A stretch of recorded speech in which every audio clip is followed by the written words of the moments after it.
Korupsi. Mungkin kata korupsi sudah awam bagi masyarakat di Indonesia.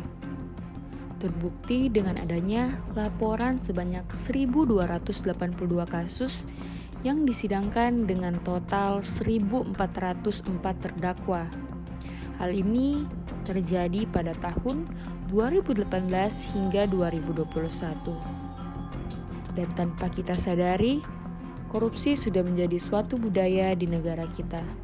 Hal ini menyebabkan korupsi semakin mengakar kuat dan perlahan menjadi budaya atau kebiasaan di lingkungan bermasyarakat.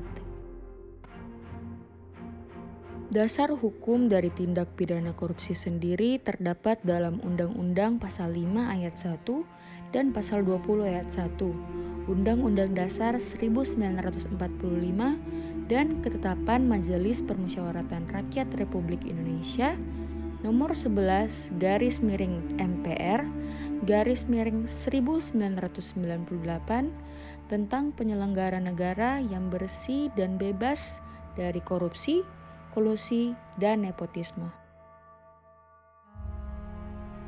Korupsi di Indonesia ini tidak hanya merugikan keuangan maupun ekonomi nasional, tetapi juga berdampak pada budaya politik dan juga keamanan nasional. Korupsi ini adalah tentang kekuasaan. Kekuasaan yang salah digunakan oleh koruptor ini dapat sifat kepentingan pribadi ataupun kepentingan kelompok. Kita sebagai masyarakat Indonesia serta pemerintah, kepolisian dan juga kejaksaan dapat bekerja sama untuk membasmi korupsi di Indonesia ini.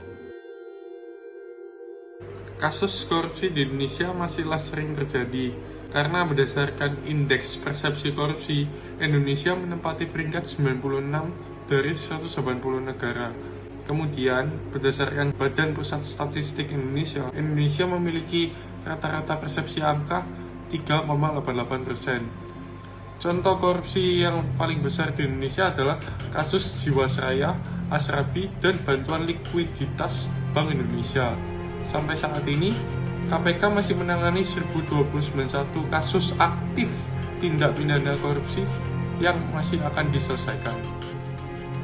Pemerintah dalam memberantas korupsi dengan upaya edukasi.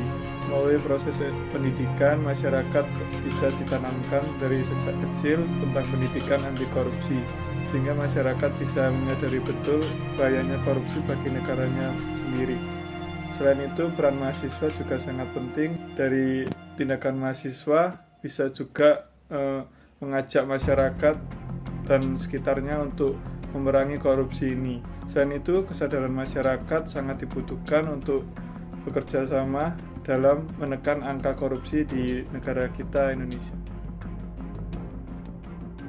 Solusi dan saran untuk memberantas korupsi di luar sana. Yang pertama, mengedukasi para remaja tentang anti korupsi.